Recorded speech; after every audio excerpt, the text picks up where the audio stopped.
Você quer apoiar o nosso canal e nos ajudar a produzir mais conteúdo para você? É simples. Basta você acessar o link da lojinha na descrição sempre que precisar comprar algum produto. Com este simples gesto, você estará nos ajudando muito. Às vezes a gente tem muita ânsia por novidade, cuidado. Às vezes Deus vai nos falar naquilo que já foi dito há muito tempo.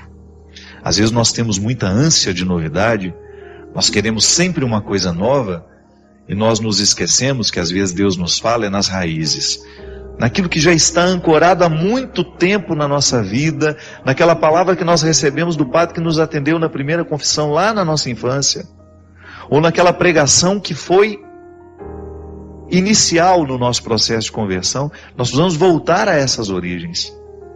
Revolucionar, você sabe que revolucionar é justamente você retornar aos inícios, não é fazer uma coisa nova. É você retomar aquilo que era original, inicial. Isso é revolucionário. É quando você é capaz de recrutar tudo que já é antigo dentro de você e permitir que esse antigo continue lhe comunicando. Porque às vezes isso é até muito cruel, né? Às vezes uma pessoa, por exemplo, que já me acompanha há 10, 15 anos, fica querendo novidade o tempo todo. Eu entendo que essa possa ser a expectativa. Mas chega um momento que as novidades acabam. Qual é a palavra que já mudou a nossa vida? Qual foi a frase que mudou a nossa vida? Ou que iniciou, desencadeou um processo de mudança? É ali que Deus mora. É ali que Deus reside. Eu já ouvi tantas coisas novas, mas o que continua gestando o meu dia a dia é o antigo. É aquilo que eu ouvi do Padre Léo tantas vezes na minha vida, quando eu tive a oportunidade de conviver com aquele homem, quando eu tive a oportunidade de dividir os meus dias com ele.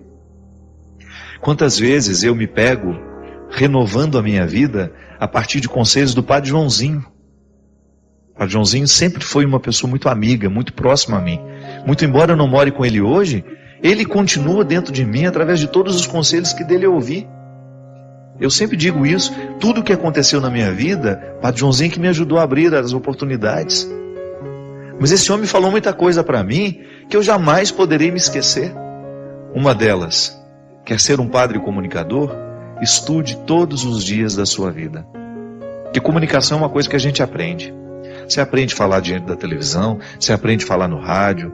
Essas técnicas, você vai numa aula, você faz um curso, se você tem um dom para isso, você vai e desenvolve. Agora, conteúdo é o que faz a diferença de uma comunicação. Eu não preciso que o Padre Joãozinho me diga isso de novo. Já me disse uma vez. E aquilo se torna para mim um referencial de novidade. Quando às vezes eu fico lá na preguiça do meu dia, com preguiça de abrir um livro, de retomar um pouco da teologia que eu estudei, sempre me recordo. Eu tenho um compromisso com o meu povo. O povo merece um padre qualificado. Da mesma maneira como os padres que agora me assistem. Eu tenho, graças a Deus, uma oportunidade de comunicar a muitos sacerdotes, a muitos pastores também que nos acompanham. A nossa missão é assim. Se a gente não investe no nosso conhecimento, o povo fica no prejuízo. Que às vezes a oportunidade que aquela pessoa tem de crescer passa por mim, passa por você. Mas o antigo continua tendo seu valor. E eu fico muito feliz de estar aqui hoje, de uma maneira nova, mas sempre antigo. Com tudo aquilo dentro do meu coração que está devidamente enraizado no essencial. Para mim, essa é a palavra mesmo que tem gestado os meus dias. É a calma. Tanta coisa, você não faz ideia do tanto de coisa que na minha vida saiu do eixo, desde o ano passado. Desde o final de dezembro, início de janeiro, fevereiro, março, uma coisa atrás da outra. E coisas graves, sérias mesmo, que me fragilizaram muito como pessoa. Ainda estou tentando administrar algumas delas, que refletiram muito na minha saúde. Estou no meio, na verdade começo hoje um tratamento novo. Tive a graça de encontrar um médico que me olhou na totalidade, que me viu a partir de exames muito bem feitos, né, laboratoriais, lá do meu povo querido de Petrópolis, uma terra que eu amo muito, e descobri uma série de irregularidades que são naturais de uma vida estressante, que a gente sabe que é. O problema de todos nós, não sou eu só que tenho uma vida estressante, você também tem, tenho certeza. Mas a gente precisa cuidar da gente, a gente precisa fazer a gente precisa se olhar com carinho e com calma.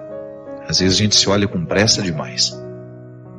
Eu achei muito interessante porque quando o médico ele olhava os meus exames, ele olhava com muita calma. E aquilo para mim foi profundamente transformador. Quando eu tive a oportunidade de estar diante dele, um homem muito sábio, apesar de muito jovem, com muita experiência, ele falou uma coisa que me marcou muito. Ele falou: padre, quando a gente começa a ter as manifestações no exterior do corpo, é porque alguma coisa interna já está muito deficitária. Então às vezes a gente não chega nem a manifestar. Claro, às vezes a gente pode engordar, pode ficar fora de forma, pode perder o fôlego quando sobe uma escada. A vida vai nos ensinando, vai nos mostrando. A vida é muito sábia, porque ela tem autoproteção. O corpo é um mecanismo muito interessante. Ele se autoprotege o tempo todo. Então, às vezes a gente pega uma gripe, porque ele está gritando que precisa descansar. Às vezes a gente tem um processo alérgico, é porque ele está gritando que ele precisa de atenção. Então, naquele momento em que ele olhava os meus exames, ele falava disso para mim. O nosso estilo de vida pode nos matar, como também pode nos salvar na hora certa. Então, se o senhor está aqui hoje, diante de mim, querendo a minha ajuda, eu me disponho a mudar o seu estilo de vida, para que você tenha condições de favorecer o seu corpo, a dar a resposta que a sua missão precisa do Senhor. E eu achei muito pertinente naquele momento da minha vida ouvir alguém que estava cuidando de mim. Eu que tenho como missão cuidar de tanta gente, eu não tenho medido os meus esforços para fazer com que todos os dons que Deus me deu, eu tenha condições de colocar isso a serviço das pessoas. Eu trabalho muito. Mas a gente sabe que dentro desse contexto de muito trabalho, que também é a sua vida, eu tenho certeza disso, a gente precisa das pausas repositoras. A gente precisa se oportunizar o cuidado que nos ajuda a dar conta do fardo que a gente leva. Eu não pretendo parar de trabalhar. Eu não pretendo trabalhar menos. É minha meta de vida continuar fazendo tudo que eu faço. Mas, por outro lado, precisa ser a minha meta de vida alimentar-me com qualidade, fazer aquilo que o meu corpo descansar na hora certa, para que o meu corpo tenha condições de me proporcionar a missão da minha alma. Que é no corpo que eu levo a minha alma. Não é assim? E esse tempo foi para mim, minha gente, uma oportunidade de equalizar tudo isso. Olhei para a minha vida e percebi como eu valorizava algumas bobagens, como eu cultivava alguns excessos, como algumas coisas bobas que eu estava dando atenção seriam perfeitamente dispensáveis. Eu tenho muito problema com rejeição. Eu tenho uma imensa necessidade de agradar as pessoas, inclusive aquelas pessoas que me desprezam. Qual é a razão disso? É engraçado porque às vezes quando a gente identifica isso em nós mesmos, né? Você sente que você está querendo agradar demais, isso na verdade uma insegurança que às vezes afasta o outro ainda mais, né? Parece que quando você quer ser simpático demais, quando você quer ser muito presente na vida do outro, às vezes o exagero do ser, né? A melhor forma de controlar isso é primeiro você perceber que existe uma medida para você ser na vida do outro. Então você primeiro buscar a satisfação de ser quem você é. Agradar o outro é uma consequência, né? E você ser na vida do outro dentro de uma medida que não seja nem de menos nem de mais, né? Não sei se você conhece aquele texto do Mário Quintana, Quindim na Portaria. Dizem que ele gostava muito de quindim. E ele tinha uma senhora que era apaixonada pela obra dele. Só que ela nunca quis conhecê-lo. Ela era vizinha dele, mas ela preservava muito a intimidade do Mário Quintana. Ela o via de longe, sabia que ele era o grande poeta, que ela lia, que ela... Então o que ela fazia? Ela descobriu esse gosto dele e ela começou a deixar quindins na portaria. E no primeiro que ela deixou, ela escreveu: deixo quindins, mas para não pesar com a minha presença. Olha. Não quero pesar com a minha presença. E eu acho interessante isso, né? Quando a pessoa descobre que existe uma satisfação pessoal de eu gosto do outro, mas ao mesmo tempo eu não quero pesá-lo com a minha presença, não quero ser exagerado na vida do outro. E às vezes, na insegurança, eu não tenho ainda segurança de quem eu sou, eu vou no encontro, né? Eu vou para o encontro carregando demais nas cores, e tudo isso acaba sendo um motivo que afasta ao invés de aproximar, né? É o dom da leveza, né? Você percebe como a pessoa é carinhosa porque ela é leve, ela não cobra coisas, ela te compreende do jeito que você é, né? É tão legal isso que tem gente, né, padre, que tem essa coisa assim de jogar em você felicidade, no sentido assim, se você não fizer o que ela imagina que você deveria fazer, parece que a culpa do problema dela é seu, que não é. Quer dizer, cada um, a culpa não é minha, né? Você quer atribuir um fracasso, um sucesso a uma outra pessoa, justamente, né? E não é justo isso, né? Não é justo. E sobretudo quando você percebe que você projetou demais, né? O que você esperava do outro. Isso também é extremamente desastroso, né? Eu gosto muito de uma coisa que é muito aristotélico isso, mas que é o conceito da inutilidade da amizade, né? A amizade é linda porque é inútil. Não no sentido feio da palavra inútil, mas assim... são pessoas que são plenas, né, com todas as imperfeições, e elas optam por fazer parte uma da vida da outra, né?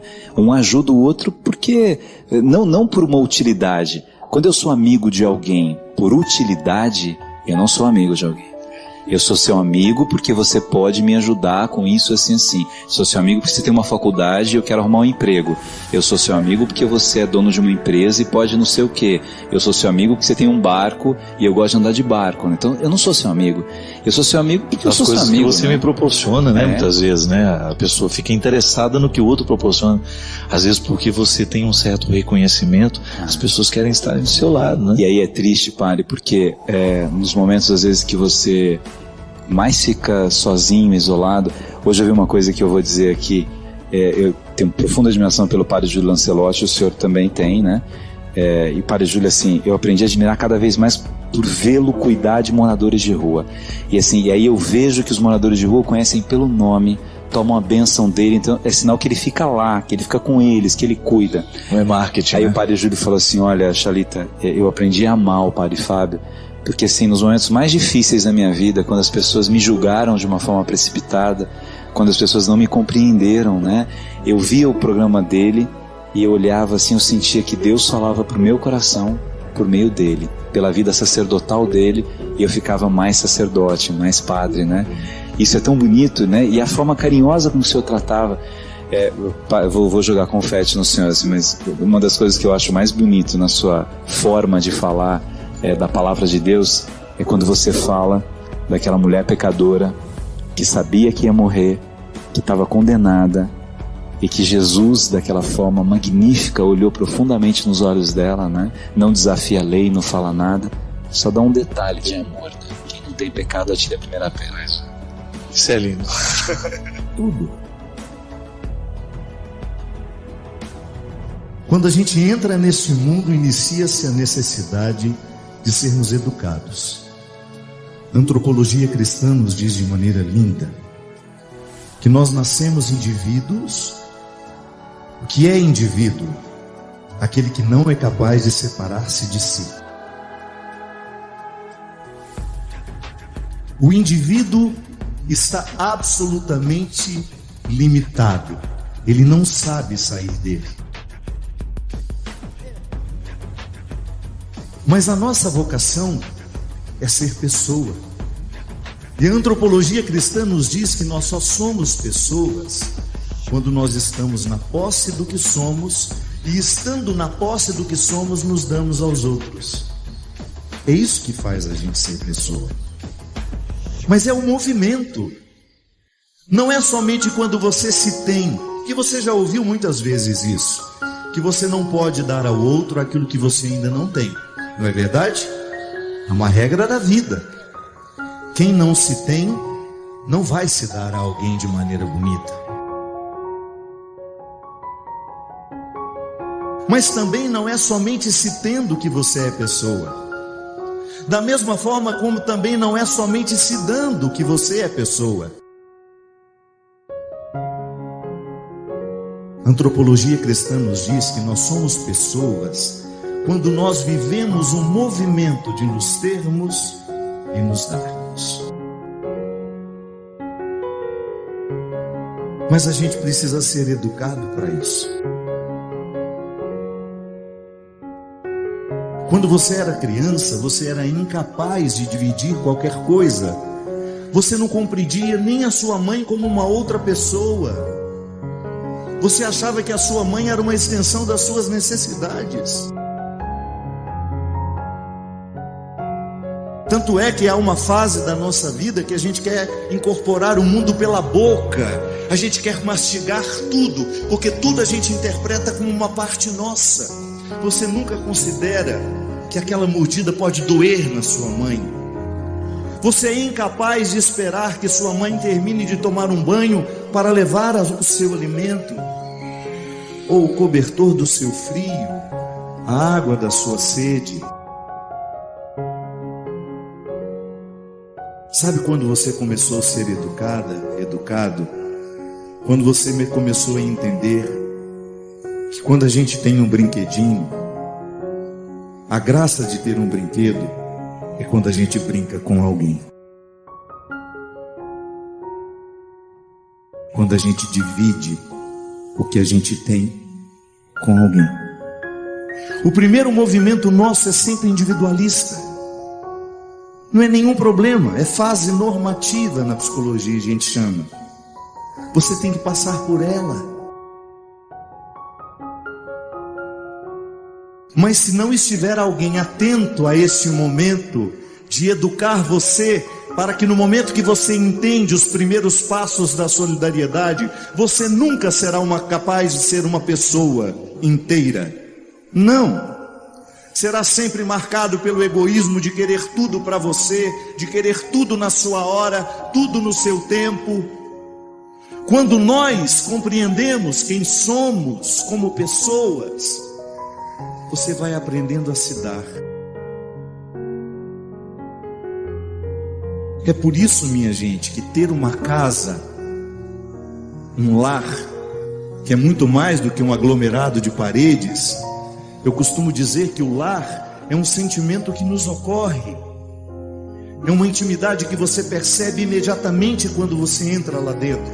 Qual é a riqueza da sua casa? As paredes bonitas, os revestimentos clássicos, a mobília bonita? Não. O luxo que nós podemos ter dentro de casa são as pessoas que nos amam e nos educam para chegarmos ao melhor que Deus quer de cada um de nós. Você começou a ser evangelizado não é quando você foi para a catequese. Foi quando a mãe percebeu que você estava sendo egoísta com seu irmãozinho e ela veio lhe dar a primeira lição de solidariedade que gerou a multiplicação dos pães. Não, minha filha, não seja egoísta. A primeira lição evangélica que nós recebemos na vida não veio com os formatos religiosos da pregação, nem tampouco da catequese. Foi quando você descobriu que só faz sentido ter se for para dividir com alguém. Você começou a aprender a dividir o que você tinha, e depois você evoluiu tanto na compreensão da divisão, que você começou a exercer a forma mais elevada de divisão, que não é dar o que você tem, é dar quem você é. Porque às vezes você vai encontrar muita gente pobre que necessita materialmente da nossa ajuda. Sobretudo nos dias de hoje, em que o Brasil está tão empobrecido em tantos lugares, em tantas situações. Muita gente vai precisar que você tire um pouquinho do pouco que você tem e contribua. Aliás, nas nossas periferias, onde as pessoas mais simples moram, reina a solidariedade. Muito mais às vezes do que entre pessoas ricas de posse. Lá é lindo você compreender que quando você tira a mão do bolso para ir dar alguma coisa a alguém, você está matando a fome material, essa que dói no corpo. Mas não se engane, na maioria das vezes as pessoas vão pedir que você mate a fome emocional que ela tem. As pessoas estão muito necessitadas de encontrarem outras que se doem. E esse é o gesto evangelizador que mais convence as pessoas nos dias de hoje. Aqueles que não creem nos observam, minha gente. E o que eles esperam de nós? Uma mensagem moralista? Não. No primeiro momento não dá nem para falar de moral. Falemos depois, quando o amor estiver estabelecido. A primeira coisa que nós precisamos fazer é olhar nos olhos dessas pessoas que têm sede de Deus e oferecer a elas o Deus que nos habita. Eu tenho um Deus que mora em mim. E Ele é tão grande que Ele não cabe em mim, eu preciso dividi-lo com você. Na maioria das vezes, minha gente, eu como padre, as pessoas me procuram por isso. Na maioria das vezes, o que as pessoas esperam de mim é que eu dê um pouco daquilo que Deus é em mim. Me ofereça o Deus que está em você. Quando a gente se relaciona, é lindo quando você percebe que o seu relacionamento de amizade ou o seu relacionamento de namoro, que depois virou casamento, é um relacionamento onde vocês oferecem o Deus que habita cada um de vocês. Aí nós somos pessoas inteiras, porque é o Cristo reunindo as nossas partes, ajudando-nos na evolução. Porque o diabo, sabe qual é o grande objetivo do diabo? É que a gente fique indivíduo a vida inteira. Porque o diabo tem muita chance no coração individualista, no coração que não pensa no outro, no coração que está sempre marcado pela inveja, pelo orgulho, pela prepotência, pela falta de caridade. E nós não queremos dar esse espaço a ele. Eu quero que tudo em mim seja educado, para que eu seja uma pessoa, e sendo uma pessoa, o Deus que me habita possa sorrir para o Deus que habita em você. Essa é a sua vocação. Quando você diz que Deus lhe habita, que Deus está em você, como é que você pode conciliar as prisões emocionais que tantas vezes nós vivemos com a certeza de que Deus está em nós? Se você é um território consagrado, eternamente conquistado pelo Senhor, não faz sentido dividir com aquilo que lhe destrói. Não faz sentido você alimentar os vícios que despersonalizam, que ofuscam a imagem e semelhança de Deus em você. Não faz sentido você alimentar aquele namoro, aquele relacionamento promíscuo, indecente, desrespeitoso, onde você se sente muito mais uma praça pública, onde o outro joga o seu lixo emocional e não está nem um pouco preocupado com o mal que ele lhe faz.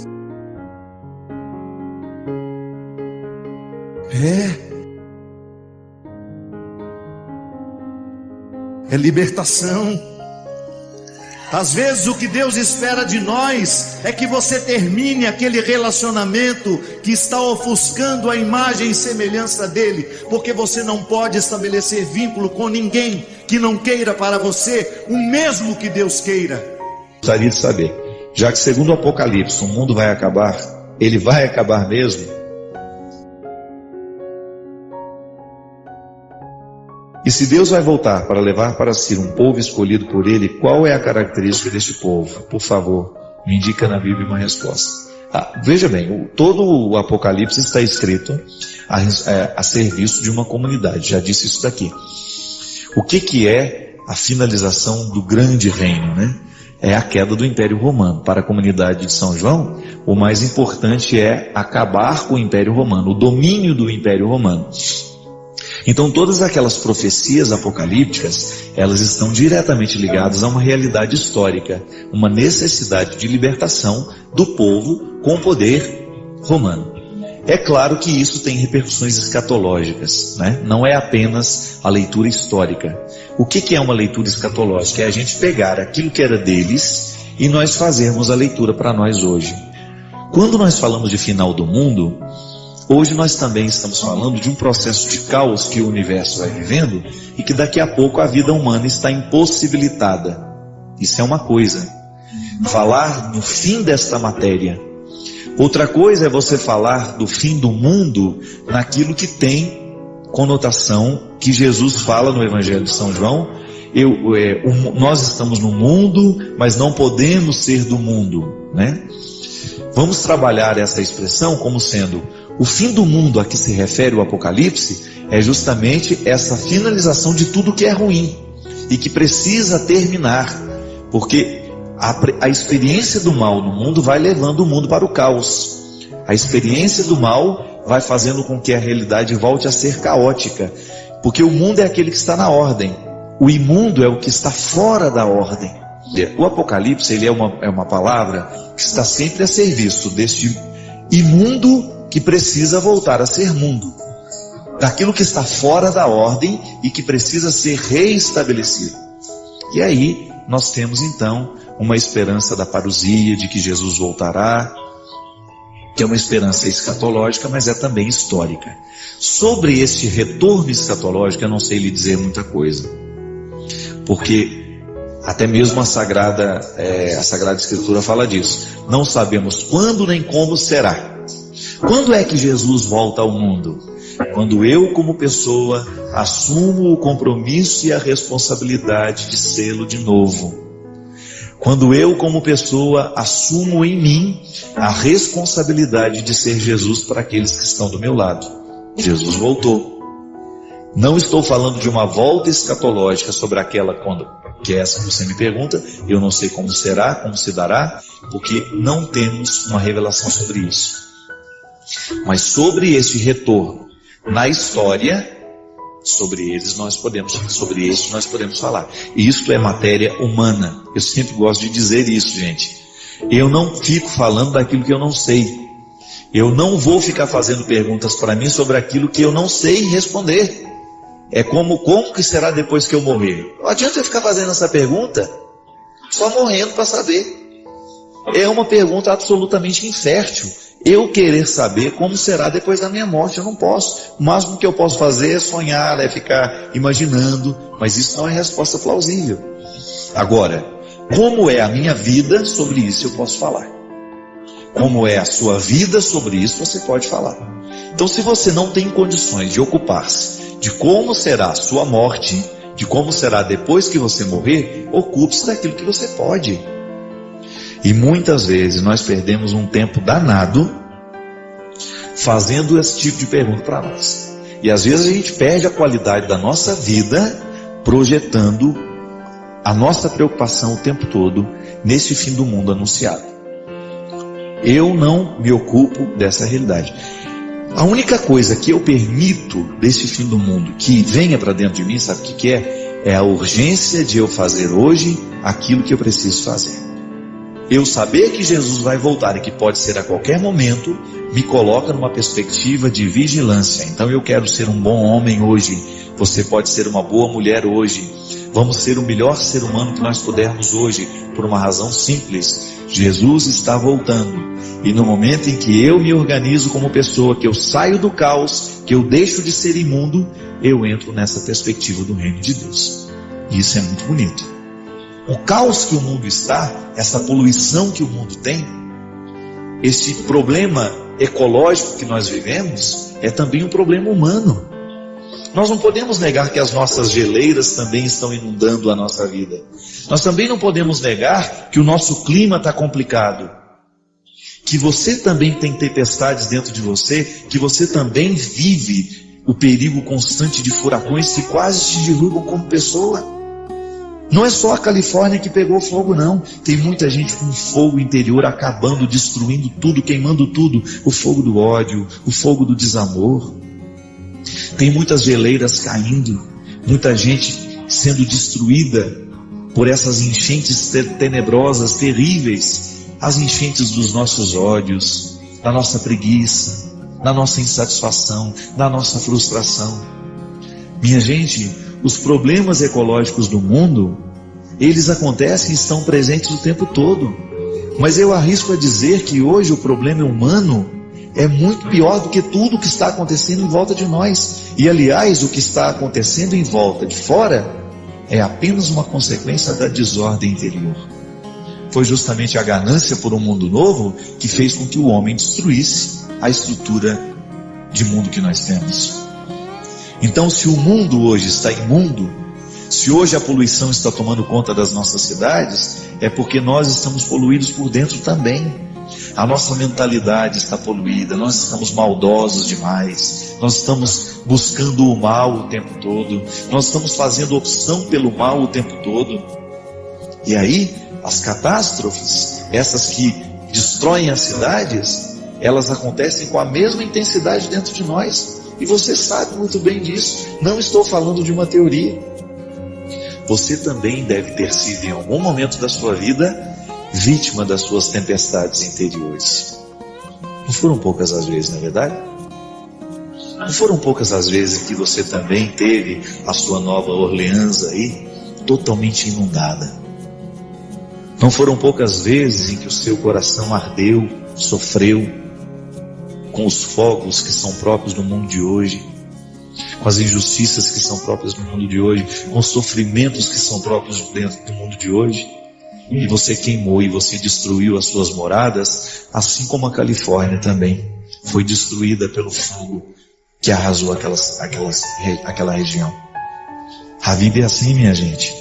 As tragédias estão de fora, mas é porque antes elas estão dentro de nós.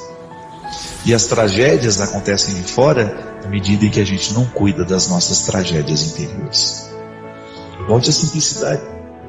Busca lá as suas raízes. Apague os fogos. Estanque essa enxurrada. Conserve as geleiras. Há tanta coisa dentro de você que merece cuidado. E que às vezes um simples retorno às suas raízes, você começa a se apegar àquilo que é essencial. Quando a gente se dispersa nos nossos acidentais, a gente deixa de enxergar aquilo que é essencial. Que Deus te abençoe.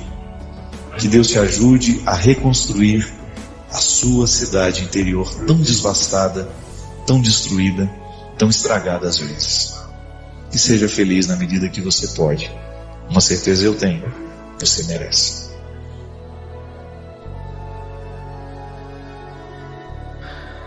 A Fabiana escreve, ela também está agradecendo, ela diz que há alguns meses ela vinha passando por diversas dificuldades emocionais. E depois ela começou uma leitura da Bíblia, uma oração diária, ficou motivada a fazer isso. Aí ela diz: padre, eu sou evangélica e eu estava muito afastada da espiritualidade. Embora tenha muito respeito pelas demais religiões, mas eu fui muito abençoada com essa leitura naquele dia e com aquela palestra.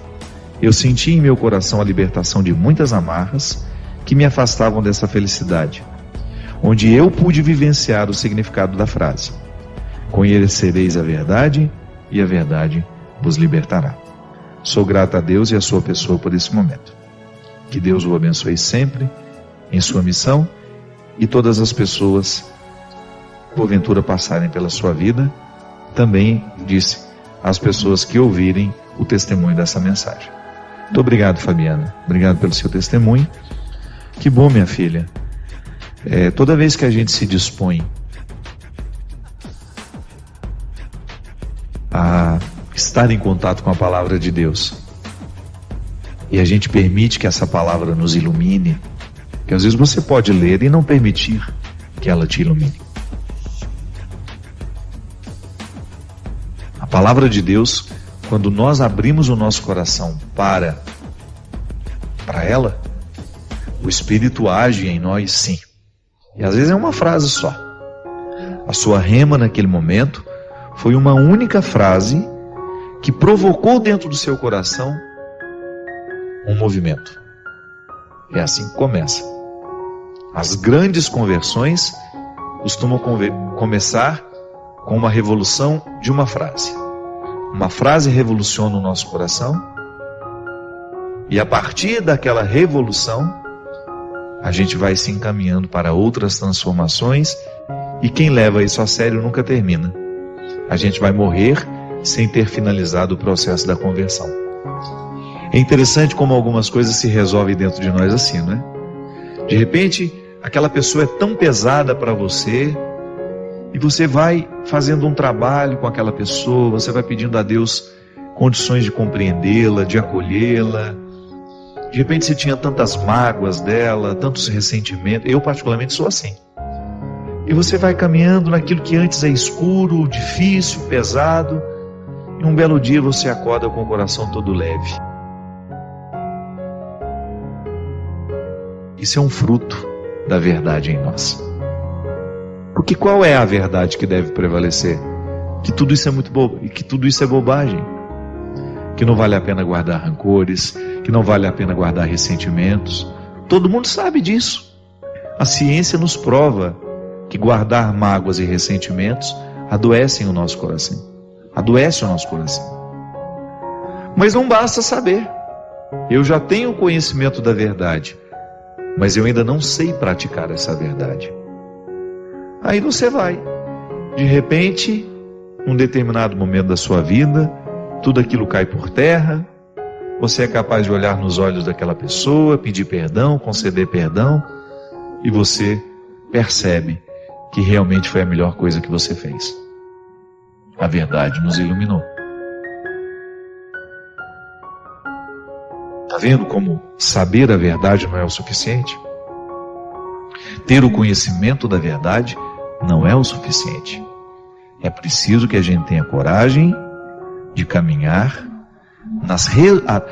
no caminho que nos leva à apreensão dessa verdade. Por que às vezes a gente tem tanta dificuldade de compreender a verdade? Não é porque a verdade está indisposta ao ser humano, não. É porque nós estamos com muitas amarras que nos indispõem à verdade. Porque às vezes a gente pode pensar, por que Deus não se manifesta na vida daquele rapaz? Por que Deus não faz um milagre na vida dele? Porque falta a gente abrir a picada para que Deus possa fazer ou realizar um milagre na nossa vida. E onde é que estão essas amarras, esses empecilhos, esses obstáculos? Dentro da nossa consciência, da imagem errada que nós construímos de Deus.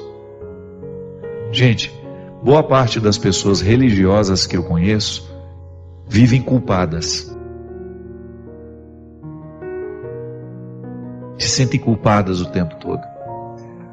Tem medo de Deus, como tantas vezes a gente já refletiu.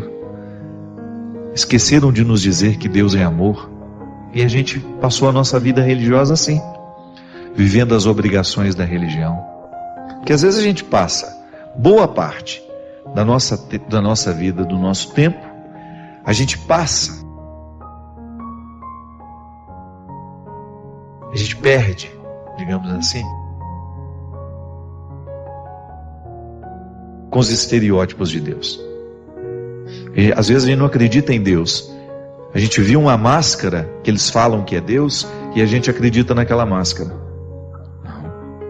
A gente não tem que acreditar em máscara. A gente tem o direito de ver a face dele. A gente tem o direito de mergulhar no coração dele. Olha que coisa ousada. É a proposta de Jesus. Como é que nós mergulhamos no coração de Deus? Através do coração de Jesus. A palavra de Jesus nos revela quem é Deus. Jesus nos ensina que Deus tem um carinho e um respeito imenso pelo pecador, e que a vida dele, o mistério da encarnação, essa presença de Deus na história, foi justamente para mostrar isso, que ninguém pode ficar julgado fora. Como é que eu posso conciliar o Deus do Antigo Testamento com Deus manifestado em Jesus? Aí é a travessia que todos nós precisamos fazer. Todos nós precisamos fazer isso. Todos nós temos necessidade de viver essa travessia. Eu, você. Eu não sei em que ponto dessa estrada você está. Eu ainda tenho muita noite em torno de mim. Eu ainda tenho muita escuridão em torno de mim. Mas eu estou consciente de que eu estou caminhando na direção dessa luz. Eu quero, sim, ser. Em toda a estrutura da minha vida, no meu jeito de pensar, no meu jeito de agir, eu quero ser um filho do Novo Testamento. E eu ainda trago muitas coisas dentro do meu coração que me remetem ao Antigo Testamento. O Antigo Testamento precisa ser a base, o meu sustento de todas as leis, de toda a fé que eu recebi de Abraão, de Moisés, os patriarcas, os profetas. O Antigo Testamento está aqui para me ajudar, para me dar sustento, mas é o Novo Testamento que tem que nortear as minhas ações. E esse itinerário é meu, é seu. Todos nós somos, de alguma maneira, discípulos da madrugada, caminhando na direção desta luz. O processo em Deus não termina. E é por isso que a humildade é tão necessária na vida de um cristão. Porque é a humildade que não vai permitir que a gente se sente pronto, que a gente se sinta pronto. É a humildade que vai fazer com que a gente tenha condições de olhar para o nosso processo e identificar que ainda existe muita estrada pela frente. E Fabiana, toda vez que nós nos dispomos a ouvir a palavra de Deus, e todas as vezes que nós levamos a sério o que essa palavra revoluciona em nós, nós chegamos sim ao conhecimento da verdade. Nunca a verdade na totalidade, porque ela nem cabe dentro de nós. A verdade é tão grande, ela é tão preciosa, ela é tão grandiosa, que não cabe dentro do nosso coração. A gente vai aos poucos, recolhendo. Como se estivéssemos pela estrada, recolhendo pequenas pedras preciosas que a gente vai encontrando. Ou como o garimpeiro, que passa a sua vida extraindo do garimpo inúmeras pedras preciosas para juntar um único tesouro. É assim que a gente faz. A gente acredita que Jesus é o caminho, a verdade e a vida. Toda a verdade divina está manifestada em Jesus. Ele é a plenitude da verdade. Nós já temos essa plenitude, mas ela não cabe toda dentro de nós. A gente precisa da vida inteira para ir administrando essa verdade. Por quê? Não basta conhecer a verdade, é preciso praticá-la. E a prática, ela vai acontecer ao longo da vida, no dia a dia. É processual. O conhecimento da verdade vai me dando condições de identificar no processo dos meus dias essa íntima identificação entre o que eu sou e a verdade que me foi revelada. É interessante que o processo terapêutico faz a mesma coisa com a gente. Quando você tem um trauma, por exemplo, o psicoterapeuta, através de uma abordagem, sei lá qual é a linha que ele vai usar, mas geralmente abordagens conscientes, ele vai nos ajudando a compreender o porquê de termos sido traumatizados naquela hora. O trauma é sempre uma realidade que a gente não pôde compreender naquele momento. E a partir da experiência terapêutica, nós vamos caminhando. É como se a gente fosse ascendendo, andando numa estrada onde cada vez vai ficando mais dia. Você sai à noite, está tudo muito escuro, e à medida que você vai andando, o dia vai nascendo. Então você vai identificando os motivos do trauma. Você vai tomando contato com a verdade. Por que eu sinto isso? Por que aquela situação me traumatizou tanto? E quais são as consequências deste trauma hoje na minha vida? Então você começa a recrutar esse conhecimento através do terapeuta, que vai te ajudando a iluminar a sua consciência. E a tomada de consciência de tudo isso vai lhe colocando em contato com a verdade. De repente aquele trauma não existe mais. Ele foi resolvido. Por quê? Você andou da noite para a luz do dia. Amanheceu na sua vida. Tenho uma dúvida, padre. No decorrer de nossas vidas, nós nos deparamos muitas vezes com pessoas que pela nossa natureza humana não conseguimos gostar. Quero saber, qual é a atitude correta que devemos tomar? Fingir que amamos essas pessoas e em certas oportunidades causar o mal às mesmas, ou ignorá-las como se nunca tivessem existido em nossas vidas? Obrigado. Minha filha, nenhum dos dois, né? Pelo amor de Deus. Fazer um mal sem que ela perceba que você está fazendo mal, não. Primeiro a gente precisa identificar o seguinte, que a vida, a aproximação, ela se dá a partir de duas regras. Quando eu encontro uma pessoa, quando sou visitado por uma pessoa, ainda que seja por um e-mail, por uma palavra, por uma carta, você vai ter uma reação natural de simpatia ou de antipatia. O que é? O que é a antipatia? Quando você percebe que não existe um vínculo natural de aproximação entre você e aquela pessoa. Por que a gente tem simpatia por umas pessoas e não tem por outras? É um mistério, minha filha. Não sabemos identificar isso. Isso é sensorial, não sei. Passa por mim, eu encontro pessoas que eu gosto, que eu tenho vontade de me aproximar, e passa por mim outras pessoas que não. Que eu não tenho aquela aproximação natural. Isso faz parte da vida. Os agrupamentos humanos, eles nascem assim, né? A gente faz a opção. Os amigos você escolhe. É diferente. A partir da simpatia que você tem, por causa do parentesco espiritual, eu gosto de dizer isso.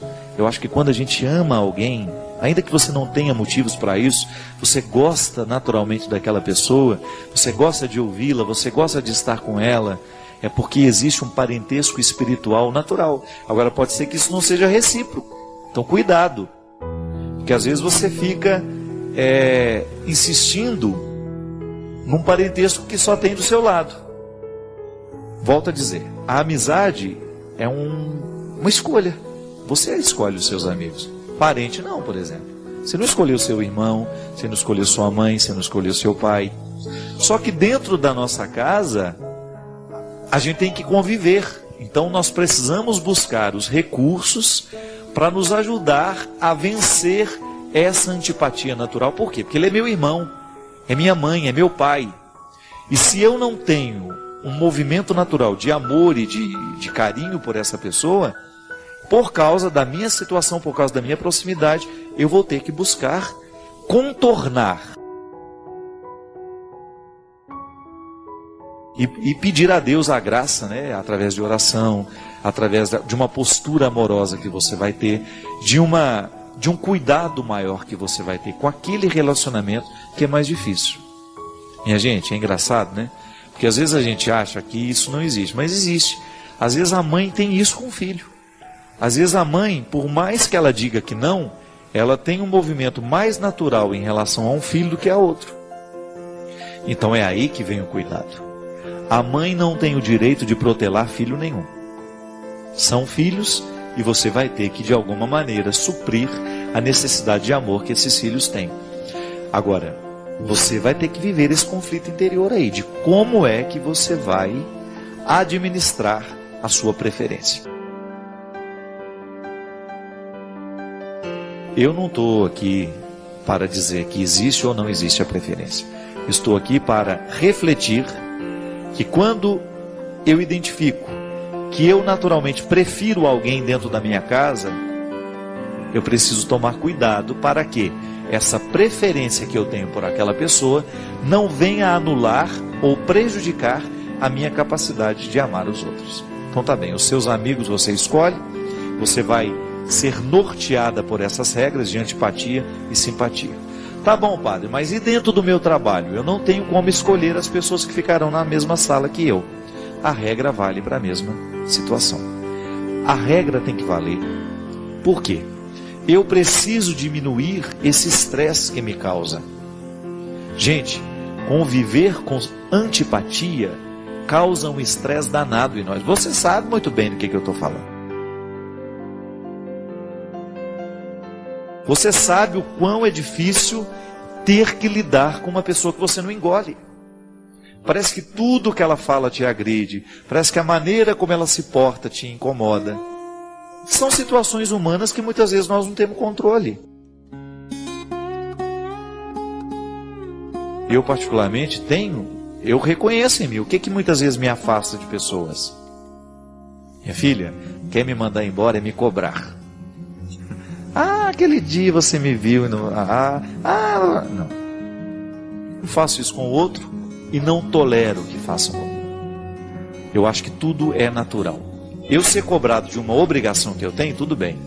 Agora, ser cobrado de afeto, ser cobrado disso, daquilo, estou fazendo a minha confissão, é defeito meu, é. Eu não tenho facilidade de lidar com gente assim.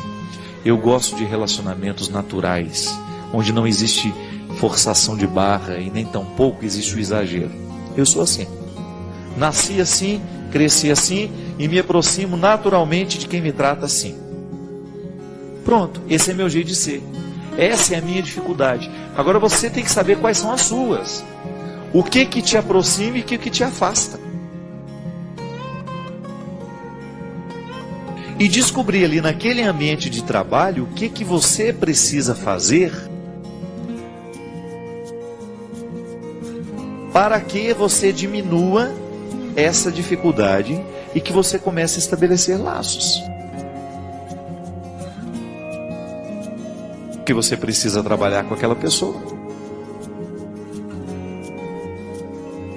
Aí entra a regra da sobrevivência, que não passa pela falsidade não, viu? Eu acho que é até natural e eu acho que seria até muito interessante você ter coragem de dizer, sentar com aquela pessoa e falar assim, bem, você já deve ter percebido que nós temos dificuldades de relacionamento, né? O que nós podemos fazer para um ajudar o outro? Porque é natural que às vezes ela tenha dificuldade também. E quando nós temos essa clareza, quando a gente tem essa facilidade de esclarecer esses aspectos, a gente já dá um passo na direção do acerto. Porque às vezes a gente erra, é porque o outro erra com a gente e a gente erra com o outro, é porque a gente ainda não conseguiu esclarecer isso.